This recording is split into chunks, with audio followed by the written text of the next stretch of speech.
Bismillahirrahmanirrahim. Alhamdulillahirabbil alamin. Wassalatu wassalamu ala asyrafil anbiya'i wal mursalin. Sayyidina wa maulana Muhammadin wa ala alihi wa ashabihi ajma'in. Subhanaka la ilma lana illa ma 'allamtana innaka antal alimul hakim. Rabbi shrah li sadri wa yassir li amri wahlul 'uqdatam min lisani yafqahu qawli. Allahumma shalli ala sayyidina Muhammadin salatan tashrah biha sudurana wa tajbur biha kasrana wa tuyassir biha umurana wa tughni biha faqrana wa salatan likulli usrin yusra wa likulli da'in dawa wa likulli saqamin shifa wa ala alihi wa sahbihi wa barik wa sallim amma ba'du. Para hadirin jamaah kaum muslimin wal muslimat,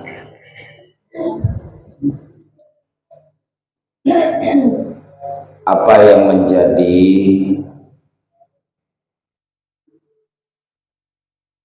isi dalam agama kita, baik yang bersumber dari Al-Quran ataupun yang bersumber dari hadis, yang kemudian dari kedua sumber tersebut berkembang menjadi pemahaman-pemahaman dari para ulama-ulama, mulai dari sahabat, setelah generasi sahabat, tabi'in, sampai tabi'ut tabi'in, sampai sekarang.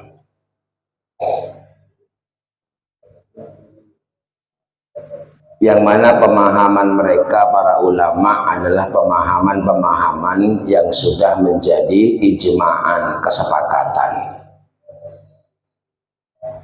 Bukan serta-merta kita mengikuti pendapatnya orang atau ulama, tetapi kita mengikuti pendapat ulama yang ulama itu sendiri sudah disepakati oleh ulama-ulama dalam setiap masanya. Jadi supaya kita tahu bahwa yang mengetahui kebenaran tertinggi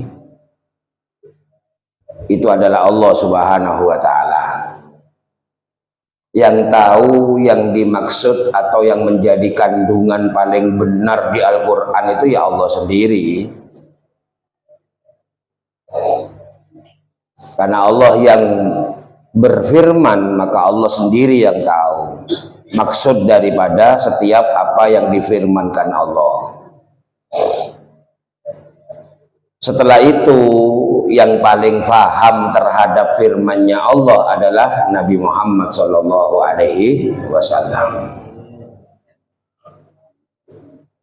Lalu Nabi Muhammad itu menyampaikan kepada orang-orang yang di sekitar beliau waktu itu, kemudian disebut dengan sahabat. Kalau para nabi dan rasul itu adalah manusia yang dilindungi, dijaga oleh Allah, yang kemudian mereka disebut maksum, maka di bawah nabi dan rasul ini sebenarnya tidak ada jaminan pasti faham sebagaimana fahamnya Nabi Muhammad SAW. Tetapi sahabat kemudian mengambil pemahaman-pemahaman yang diajarkan Rasulullah SAW, yang kemudian berusaha supaya pemahaman itu tidak melenceng, tidak bertentangan dengan apa yang diajarkan Rasulullah. Dari sahabat kemudian diajarkan ke muridnya, jadi ulama-ulama semua itu memetik pemahaman-pemahaman dari para guru-gurunya adalah pemahaman yang tidak bertentangan pemahaman yang sudah disepakati, dan yang mengambil hukum adalah orang-orang yang sudah masyhur, terkenal kealimannya, kesolehannya.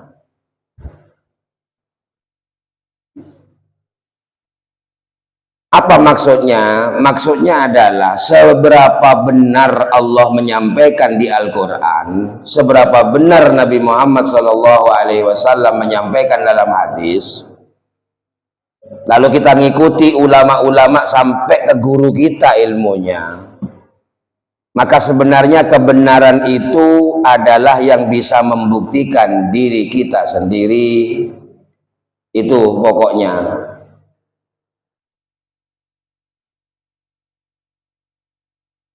Menjadi bagian daripada iman. Kalau iman kepada Allah berarti iman kepada Al-Quran. Kalau iman kepada Allah berarti iman ke Rasul, yaitu Nabi Muhammad SAW. Tetapi kebenaran apa yang difirmankan Allah, apa yang dibawa oleh Rasul Nabi Muhammad SAW, yang disebut risalah, itu adalah kebenaran yang kita bisa rasakan sendiri. Bahwa Islam itu benar, yang bisa membuktikan kita.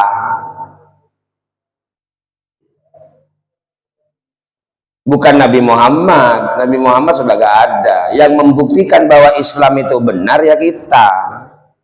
Dan Islam ini terbukti benar adalah orang yang bisa membuktikan, yang sudah menemukan kebenaran. Islam ini kemudian menjadi agama yang diragukan ketika yang memeluk agama Islam ini tidak bisa membuktikan kebenaran. Dakwah yang paling utama mengajak orang itu bukan mengajak orang dengan membuktikan bahwa Islam itu benar. Dulu zamannya Wali Songo, kenapa kok sampai Indonesia jadi rata Islamnya? Karena Wali Songo nggak membuktikan Islam benar, tapi membuktikan kebenaran Islam dengan kebenaran yang sudah ditemukan oleh beliau-beliau. Akhirnya ngomongnya, perilakunya benar semua. Itu maksudnya.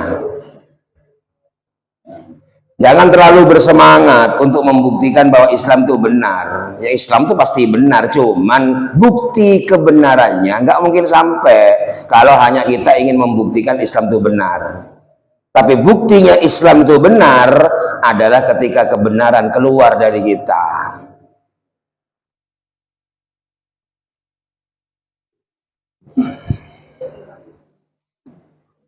Bahwa agama Islam itu agama yang akan membawa kepada kita pada kebahagiaan, itu gak usah dibuktikan bahwa Islam itu membahagiakan. Cukup melihat kita bahagia, maka orang dengan secara gak langsung akan merasa terajak. Buktikan bahwa Islam itu membawa kepada kebahagiaan.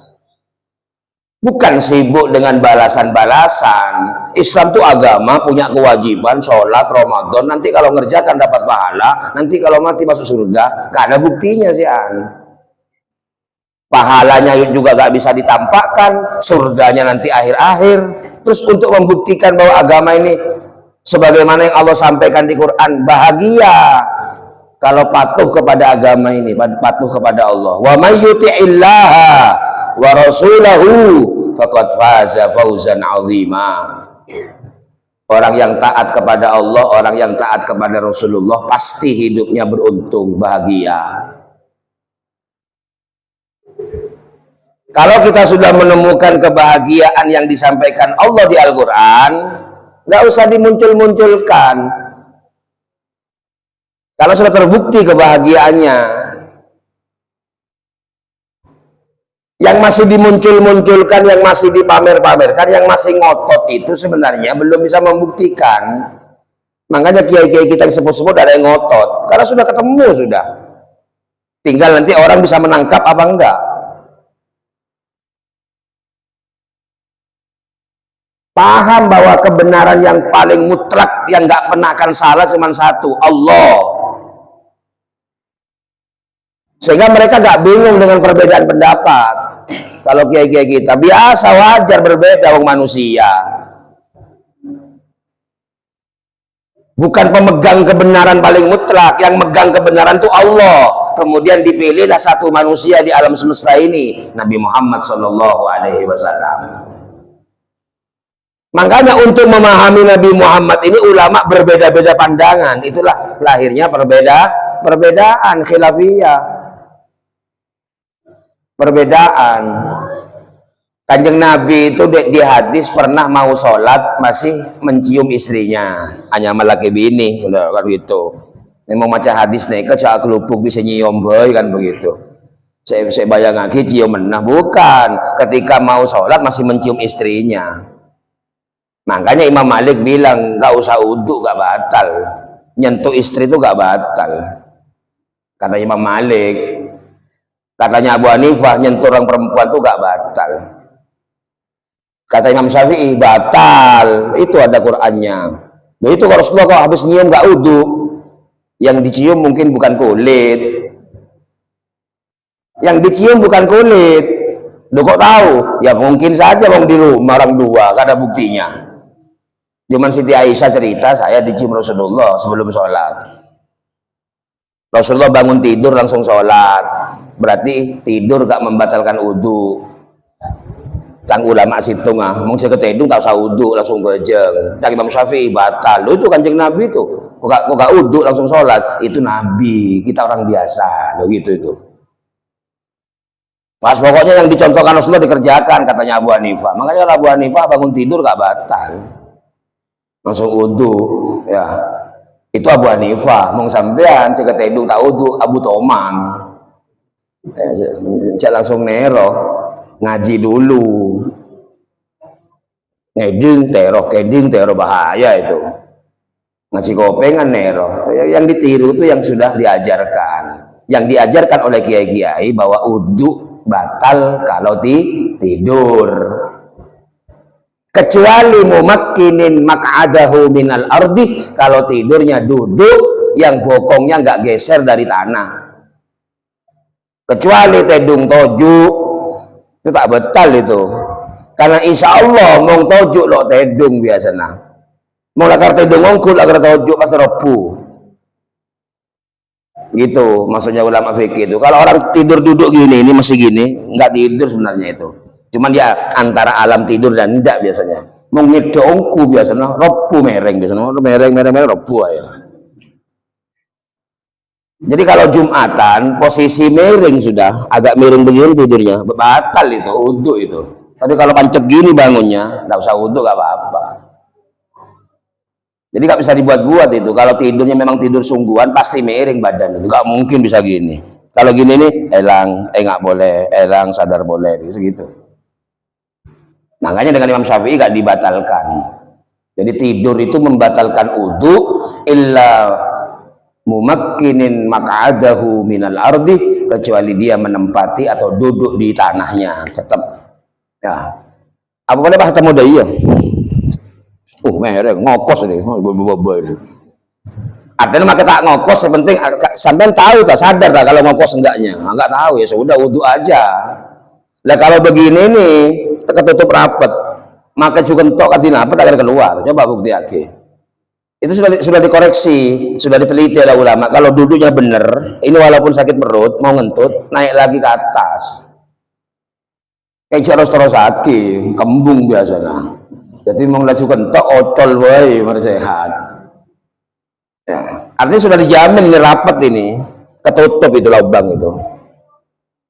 Tapi mau yang kak segoni, mau coba. Makanya beda orang mulai setelah mereng bahaya, jadi buru lah itu. Dan mulai mereng bahaya itu berarti. Setambah bahaya boleh lo amunyi, itu bahaya biasanya itu. Mau amunyi kan lumayan kayak pangkir kan, semua keluar. Nah. Biasanya mau orang cucur tak bisa, maka kita amunyi, mesti mesem, tapi mau naoba.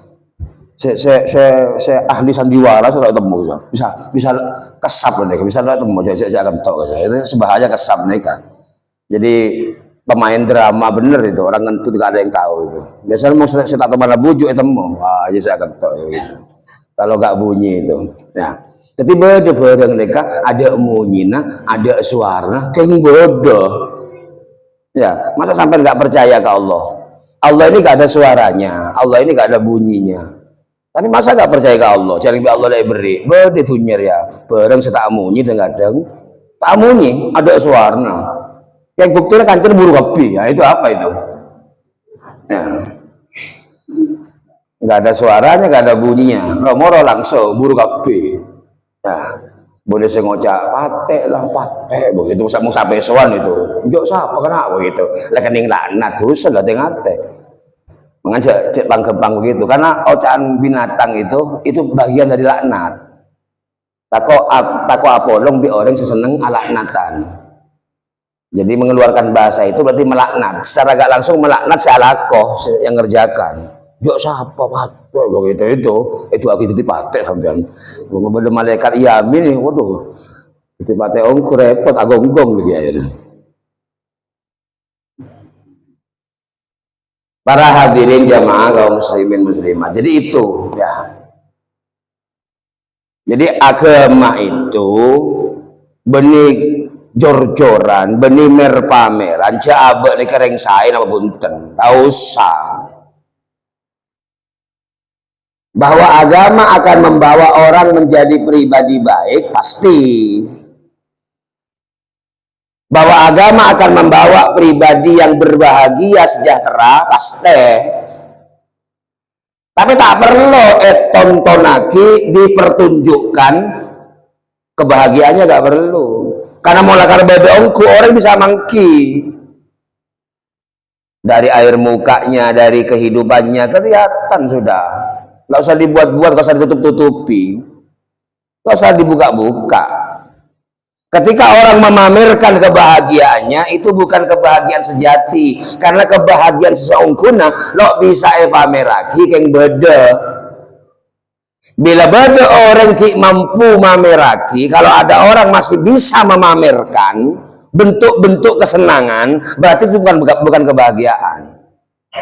Sesuatu yang masih bisa untuk dipamerkan, diperlihatkan, itu berarti benih kebahagiaan. Karena mau Allah paring kebahagiaan, lo bisa pameraki. Tapi abek bisa rasaki bahagia tenang. Ini kebiasaan Allah agama ini. Tak usah sok-sok kedireng mulja, tak usah. Agama ini membawa kita menjadi orang mulia. Tapi kemuliaan yang masih dipertontonkan, kemuliaan seki bisa pertunjukaki, kemuliaan yang masih diperlihatkan, mari temu jauh mulja, bah bukan kemuliaan itu. Orang mulja ini kata oning cabang mulja. Orang mulia itu gak pernah tahu kalau dunia mulia. Tapi orang menyaksikan ini orang mulia ini. Itu agama itu. Itu balasannya Allah kepada siapapun yang mendekati Allah. Makanya mong sopo itu, aduh. Nah.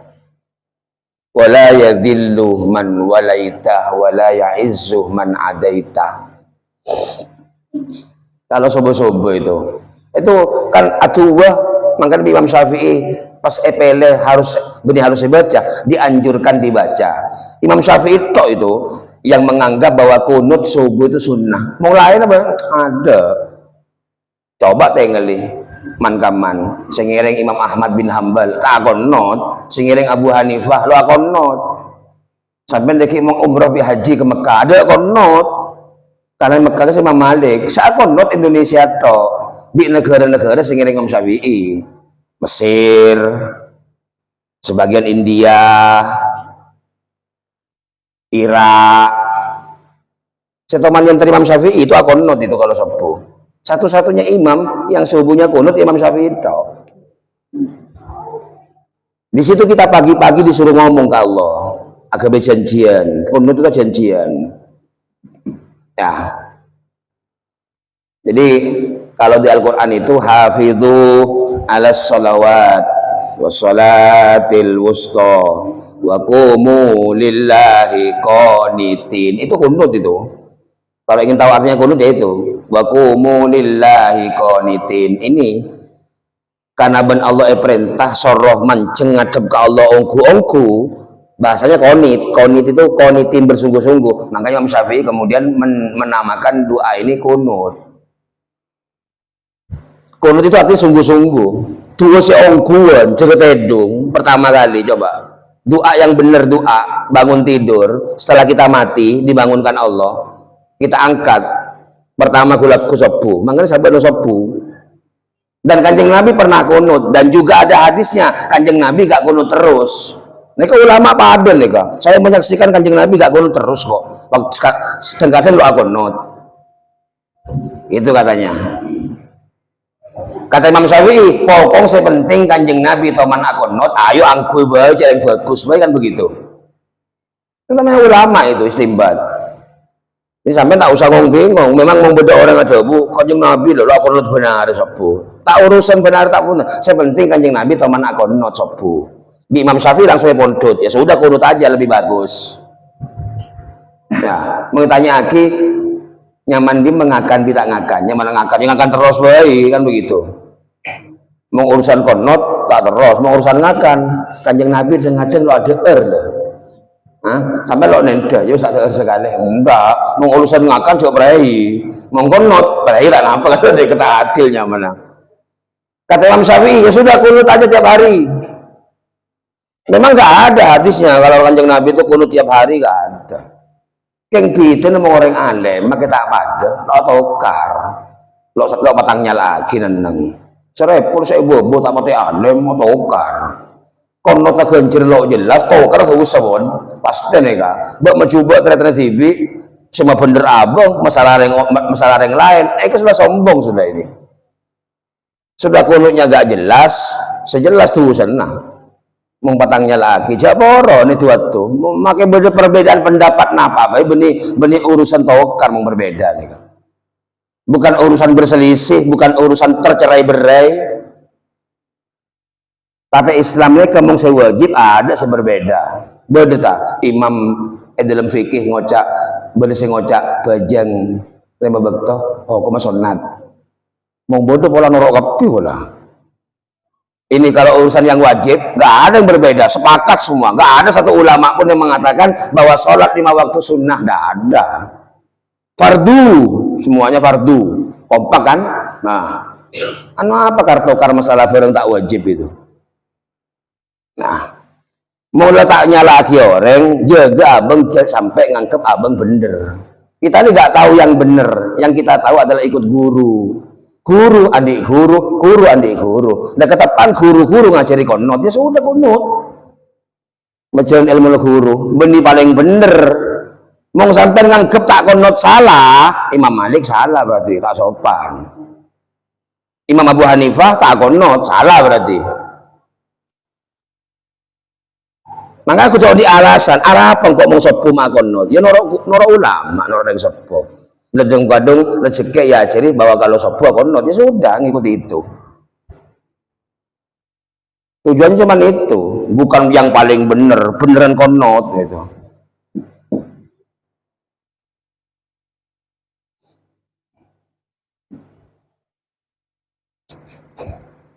Lah mong terawih kabeh ulama 4 nek sepakat 20 rakaat lain witir lho. Mong terawih Abu Hanifah setuju nih kan Imam Malik Imam Syafi'i Ahmad Dukolo ada lah mong saya beluk ni tak tahu nih ngiring serang nyari cibi sampean sebenarnya kalau mendepak mong 4 imam madzhabul arba ini sudah menetapkan bahwa tarawih itu 20 rakaat tangitong witir sepenting 10 salam mong tarawih 4 nih kesedaja kan saya tolok kan 4 nih kak 20 mong saya beluk ke sampak salam ke sajana kanjeng Nabi mong tahajud beni Ramadan kisah hadis ya Tabuna Siti Aisyah kanjeng Nabi mong bojang malam tak toman lebih dari beluk pas awitir telok 11. Jadi kalau kanjeng Nabi itu sholat malam pasti 11 rakaat. Katanya istrinya saksinya ini. Jadi kanjeng Nabi di kamar ada seoning. Sebe ini acara rajin. Ummul Mukminin hanya meraji kan oning kamar bitong. Kanjeng Nabi dia mau ngapa yang malam lo toman lebih dari 11 terus katanya istrinya. Lah bajang malam di tarawih lain, karena tarawih itu bukan Rasulullah yang nyiptakan. Nama tarawih itu yang nyiptakan para ulama sahabat. Sayyidina Umar pertama. Itu jadi masalah. Kalau mau ngaji begitu. Makanya banyak alasan lah. Pada boy, nak belu, tapi tak tarawih, dah kesah. Ya, pokoknya ahli diskon sampean deh. Kamu urusan ini diskon kapi pokoknya. Ane mau ter telok orang itu dua tawaron. Ya, mau beda pembagian kisah. Beda pembagian beras nah. Sampai beli 10 kilo, pakai potong ya 5 kilo, tak ada orang sampean. Mau tarawih, semangat potong. Dari 20 tak apa-apa, makai belu, cereng sunat boy. Itu alasannya itu. Biasanya begitu. Tebang tak terawih sekali, itu katanya. Pasti mau ibadah, etong potong. Ngereng 20 nih, kan ngereng guru. Ini kan penting ibadah. Guru buat lambang ngajar 20, bamba reng sepo timen. Coba sampai saksi akhir yang mau sepo, beda terawih belu. Nah kalau ngodet-ngodetan mungkin pada boy, 20 belu pada, sepenting terawih begitu. Ya mau pada metongannya kerja terawih sekali, jadi mau kita terawih tak dosa kok. Nah, nggak terawih nggak dosa, cuman khusus Ramadan, bajang malam nikah, poci kanjeng Nabi, mumpung Ramadan, itu yang jadi perhatian. Ya. Para hadirin jamaah, ya. Jadi tak usah teroi temu abah ni kemulja, tak usah teroi temu abah ni kebahagia, tak usah teroi temu abah bener. Bahwa agama ini jaminan akan membawa kita menjadi orang yang benar. Agama ini jaminan akan membawa kita menjadi orang bahagia. Yang membuktikan kebenaran, membuktikan kebahagiaan, gak usah ditontonkan. Cukup jumpai, temukan kebenarannya. Mereka makin lo bangki bukten lah ke abang TV, emir pameraki. Akhirnya orang ngocak. Boleh siapa prasangka macam-macam. Boleh seorang ahli macam Yasin, para moror sekian raja, agak ketentuan. Aja rezeki lancar ngaji ya, Yasin tak buambu dia. Rezeki lancar macam waqiah ngocak, ahli waqiah dia. Semuanya diukur dengan balasan-balasan yang kelihatan mata. Padahal agama gak pernah menjanjikan itu. Kencaran beda, pahala beda, keng aropa bareng membawa kepada keselamatan, kebahagiaan. Karena mau jiwa bahagia, coba bahagia. Paringin apa abisaos, diberi apapun oleh Allah, bisa nampung, nerima dan dipergunakan dengan baik. Tapi mau jiwa lo bahagia apa? Ki rakus, ki korangan, ki ngamukun, ki lo terimaan, ki irian, ya agak bagus. Mau dikasih apa juga bagus.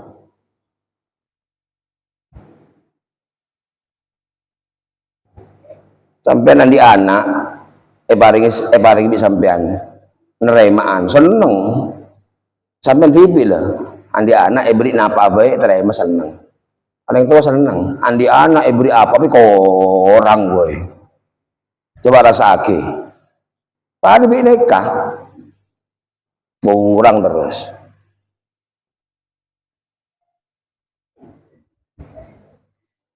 kebahagiaan kemuliaan dan kebenaran yang ada pada Islam itu bisa terbukti ketika kita membuktikan dalam kehidupan. Sudah terbukti dalam jiwa kita. Cok lakar agama bener, cok agama lakar abekta kepada keselamatan, kebahagiaan, kemuliaan. Ada banyak perilaku-perilaku setan kadang menghilangkan kemuliaan. Justru panteng hina. Karena apa? Karena jelas tak bahagia. Makanya semakin cirinya orang bahagia, cirinya orang menemukan kebenaran. Apa? Banyak itunya nah. Mau banyak itunya nah bahagia pasti mulja ya benar beri kapi ya Allah. Ilmu na banyak pasti mulja belum tentu. Banyak justru tambah hina mau orang banyak ilmu lah mau tak bisa nemu aki kemuliaan. Buktiin mereka. Zaman akhir mungkin mereka. Pola mau ada geng ajual bareng. Pola mau kolako ajual jasa tenaga. Mau nabi orang yang kocak ulama nih, pasti mau nyeleweng, saya kocak jual ilmu. Paling hina ini. Paling hina. Orang ada geng abuju, itu saja. Ini kata ada geng ilmu, pas abuju kata juna. Abuju, saya bahas Allah, tapi ujung-ujungnya saya sare. Ketenaran, kedudukan, dunia, pujian, tambah paling bujung orang mereka. Maka leres akhirnya ulama ada bahwa wa alimun lam ya'malan bi ilmihi wa alimun bi ilmihi lam ya'malan mu'adzabun min qabli ubadil wasan. Orang alim sih tak majalan ilmu nah, tak majalan ilmu nah beri tak bojong itu pasti. Ada orang alim tapi nggak menjalankan ilmunya, artinya ilmu itu harusnya dibawa kepada bukti kebenaran. Nyari bukti na Allah, cang Allah Al-Quran bahagia mau orang taat ke Allah. Sehari kebahagiaan itu. Nyari kecuali ilmu. Kebahagiaan apa yang dijanjikan Allah ke orang yang taat kepada Allah? Karena mau kebahagiaan dunia, ternyata banyak orang yang taat ke Allah di dunia.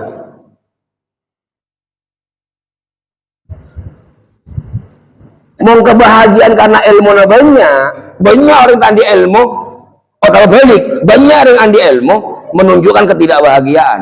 Bukti lagi nipuan orang, ke abujan orang, ke nyari tujuan lain, ke aromong sabung raja makanya orang, ajeling kelompok lain eremiaki, sebentar koto, tang kelompok, tang kumpulan, tang majelis macam-macam.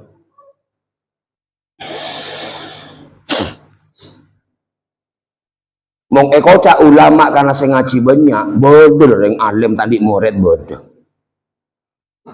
Beni tak gelem murid beda, mong tak gelem murid males ngajar, nyari pesedok, orang ngaji tolak, saya tak ngomong itu. Bodoh siap nih, korban saya ngaji ya jadi situng, salah santren situng, abid, ambu santren, ailang boleh santren, tambah. Abang padahal terbuka ini sudah, siapapun yang ngaji diladeni. Tapi beri murid ya Allah, artinya beri pondok. Padahal mau kitab nih saya ada harkatnya, waduh, malah banyak yang ngaji, kocak lah ustad ke ibu ngompeng. Nyaman ke ahyat, lo maafir lahu. Dimana nyaman ke ahyat itu alumni langitan. Tapi langitan sebelumnya si Abdul Fakih, ke Abdul Hadi, abana, sepo, ke sepo. Nek kamu maca kitab, enggak lo hati mikir, padahal ada harkat ta. Compong punya kitab pa. Orang ngaji terima, tapi tak abah tambah santren. Bila mong andi koran ce ulama nih kakatela ulama diri santren nah tak bisa, nggak bakal cocok. Pasti terjadi perbedaan. Benih koran nih kak, benih koran.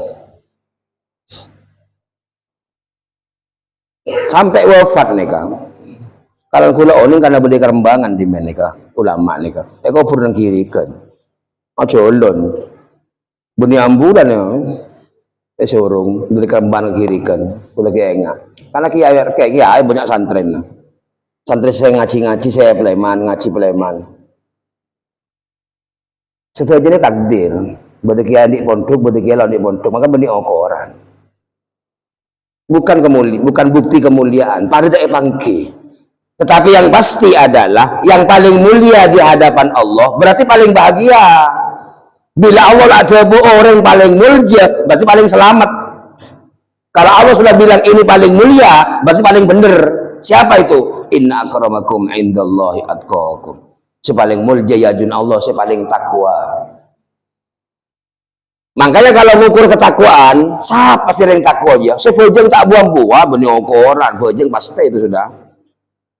Siapa yang takwa? Saya ahli sedekah, belum tentu. Mau sedekah lagi ngarep lain apa alasan? Lalu siapa orang takwa ini? Orang takwa dia orang seh lemangki kebenaran. Mangken tak boron kebareng salah. Tapi lo pamer aki lebih lah ada tentu neka. Orang takwa itu siapa? Orang yang bahagia. Cebol gula-gula. Orang bahagia ini nggak bisa memamerkan apapun. Bila beda orang kimer pameran, hilo bahagia berarti. Ini agama neka. Mau beda orang kimer mameraki pereng sekandi, berarti hilo bahagia. Karena mau orang bahagia lo bisa. Lo oning abeng. Kayak seneng oding bahagia. Ini kecirin nah. Orang takwa itu saya orang paling mulja. Tapi bila orang taruh mulja aki orang, otapa berbuat apapun ingin dimuliakan, berarti belum takwa. Abang tak tahu cak mulja. Keng mulja ya juna Allah, mangki kemuljaan.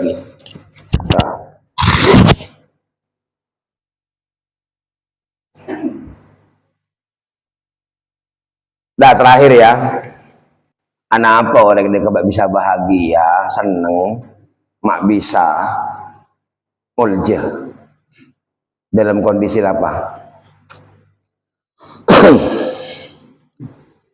Ternyata orang nikah bisa nerima dua keadaan. Nikah orang takwa itu. Kenapa orang takwa itu bahagia? Katanya Quran ini.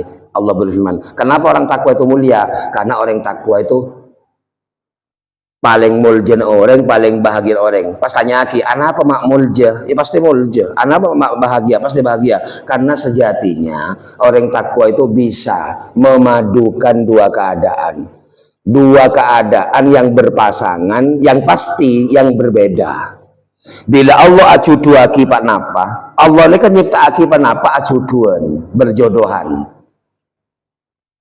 Mung sampai mati Yasin, sampai napangki ayat subhanalladzi khalaqal azwaja kullaha mimma tumbitul ardu wa min anfusihim wa mimma la ya'lamun. Mung tak nyaksiaki ya murtad berarti lah. Maha suci Allah yang menciptakan segala sesuatu berpasang-pasangan. Berpasangan tibi. Nek kesebi Allah pangkiakin ke orang, make ulama, make banyak dunia, apa aku dalam sakit dua deka. Nek hati lah pangeran. Make banyak besen, make tandi besen bakun dua nek saya pangki. Make tandi ilmu, make banyak ilmu pasti dua ini. Pasangannya mana? Subhanalladzi khalaqal azwaja kullaha, segala sesuatu. Ya, mimma tumbitul ardu, apapun yang ada di bumi. Wa min anfusihim, dan dari semua manusia, bener cutuna pasanganna. Wa mimma la ya'lamun, dan apapun yang kalian enggak tahu, ada pasangannya. Akhirnya siang, malam, atas, bawah, itu. Seneng, susah, sakit, boros, lancar, macet, itu. Tak kira ketibi pasti bener pasanganna. Yang pasangan ini kita nggak bisa milih. Allah saya mendatang. Pasangannya ke Allah saya bareng. Tak bisa menghindar. Makanya pada peribahasa malang tidak bisa ditolak kalau bisa. Untung tidak dapat diraih, malang tidak bisa ditolak. Pada bejana untung bejana malang itu apa? Beli malang mathuro, mau malang mathuro kan udah ke malang. Ya. Apa malang itu? Apes-apes, celaka. Ya. Makanya yang betul Andi, aduh, palang, karena itu palang itu, malang itu. Jadi bahasa palang itu, ya celaka palang itu, cara yang betul, palang, karena itu palang itu bahasa Indonesia, bahasa Sanskerta itu, serapan. Malang ini, malang tidak bisa ditolak. Pala bajina apes celaka, lo bisa nolak orang ini kah? Tepang becel, makai tolak kah? Apa saya tolak? Itu becel. Cuman orang biasanya senengan becel to, ya, senengan ke becel to. Dua ni kebakun. Maka orang banyak tu ni lah, mesti bangki, susah seneng susah. Dua ni kah? Pakai orang banyak, peserta banyak seneng to. Lagi mau saya ngopong pakun protes, mungkin Pak Ustad, kayak mau tandi obong banyak susah nalo ni kekesang. Bukan lah, lebih agama sih protes, weh. Pada. Saya sampai mereka era sakit abang tibi sampai masuk bisa lah sakit di goreng. Sampai cuma bisa nengali, pada orang banyak pesen, pasti banyak seneng. Nggak tahu nih sampai di dalam soalnya. kalau begitu Allah gak adil lah. Kalau memang orang itu banyak senengnya karena banyak uangnya, kenapa yang lain gak dikasih? Bila lah kalau mau tandi pesennya saaki, Arab tak beri bi Allah. Cuk Allah tu tak kesokan jeling kebulin sosat tak seneng. Sosat ni kan benih karena tandi obeng, benih karena tandi penapa. Seneng juga benih karena andi-andi. Bahagia nih kah. Nah. Jangan sampai nih tambah aki. Oh, orang ini makin banyak obeng, pak lah sakit, ya sakit, tak nyaman oding. Paski semua kok ngocak, yo makin sakit, Ustaz mau ngandik besek lumayan. Sepalang ini salah sakit tadi besek, udah ketemu bokong. Bokong nih, abulut kene terus bokong teorinya. Pada remah cara nyampe ke masih bener deh. Oleh kadung petang deh.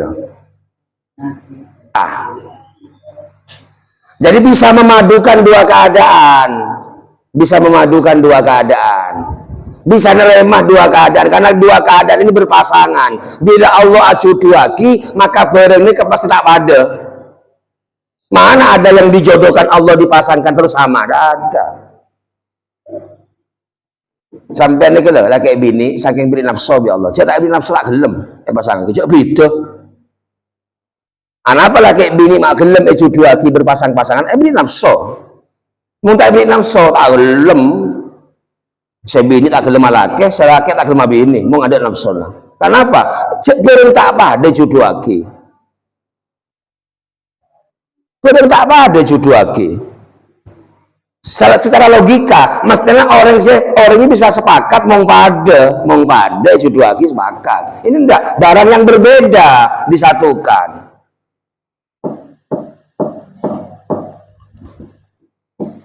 Kayak mau sampai bareng lain yang bisa mesitung ya.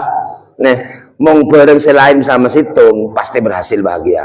Bila yang laki, bila yang bini, pada nyesuaikan, sebini terus nyesuaikan lah. Cek membecek abe, mari bisa sesuai. Selaki cek membecek. Maka pada bi siang bi malam itu lain lah. Siang terang, malam petang.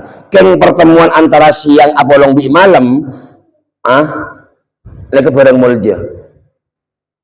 Bila ketemu mereka, duhur sopu bi asar. Sopu bi asar mereka gandengan malam bi siang. Mulai sopu, malaikat turun saja ke siang. Ini saya kasih dalil, ternyata perpaduan pasangan seapit mong kadung menyatu beda. Ya, jeling, tasek kesel, tasek air tawar dengan tasek air asin, pertemuannya itu paling seneng nih, kenangan mereka. Pokoknya ketemuan bareng seapit mong bisa campo bahagia. Mong gulu sampai bisa mencampo bareng sepita nih, antara sakit bi beres, pada bisa terima, ini bahagia.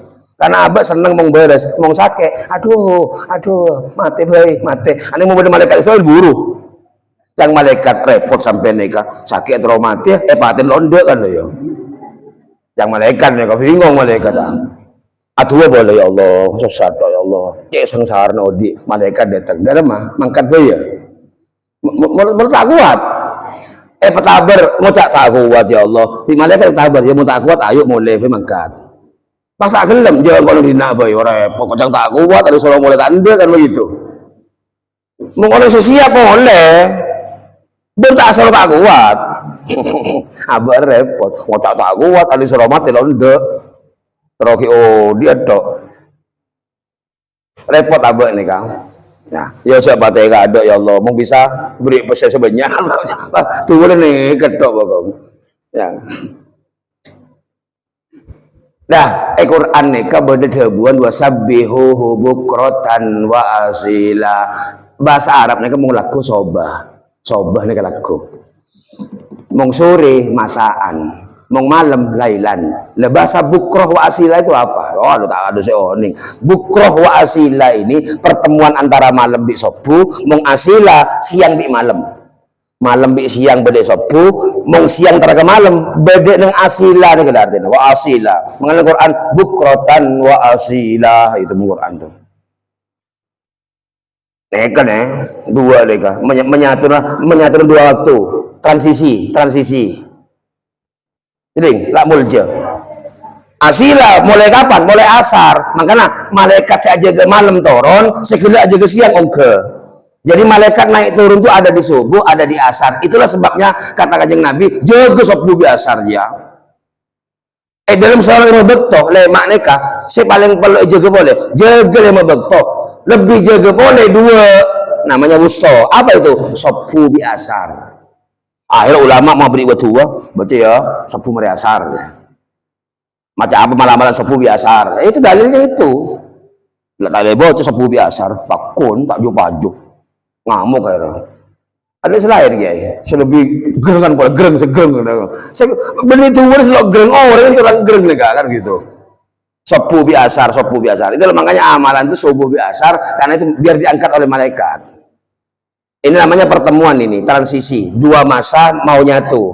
Antara malam lebaran ada, laku kilo masuk. Sepuhnya mana itu? Makanya mau jaga matahari terbit, waduh, kehilangan sudah. Oleh lambat tak tahu mencegah, areh lah omber. Jaga sebelum areh omber. Karena itu masuk bukroh. Cek tedung loh, mau para maghrib. Cari pas sepol lah. Cenga sejak tedung mau maghrib, tak kau lengkai.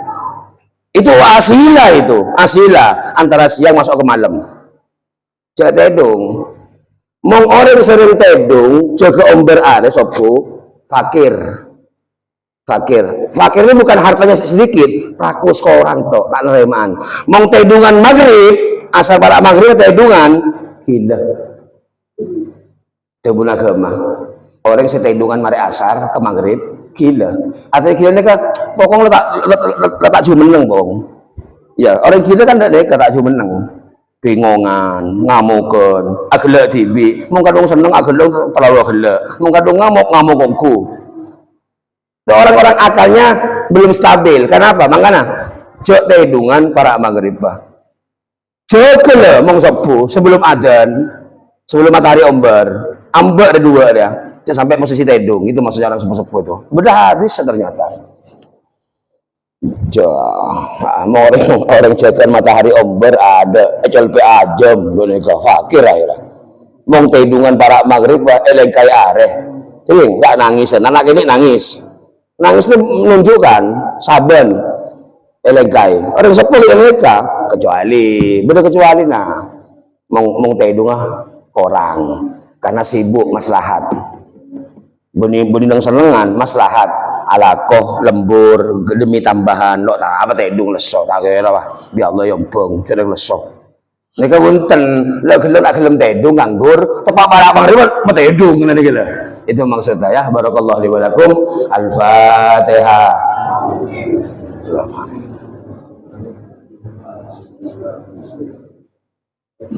Bismillahirrahmanirrahim. Wa sallallahu ala sayyidina Muhammad wa ala alihi wa sahbihi wa sallam. Salatan takunu lana sahiban fi safarina wa hadarina wa khalifatan fi ahlina wa salatan taj'aluna ahlana wa auladana wa dhurriyyatina min ahli al-ilmi zahiran wa batina wa tahsyuruna wa tahsyuruhum fi ibadika salihin walhamdulillahi rabbil alamin. Assalamualaikum warahmatullahi wabarakatuh.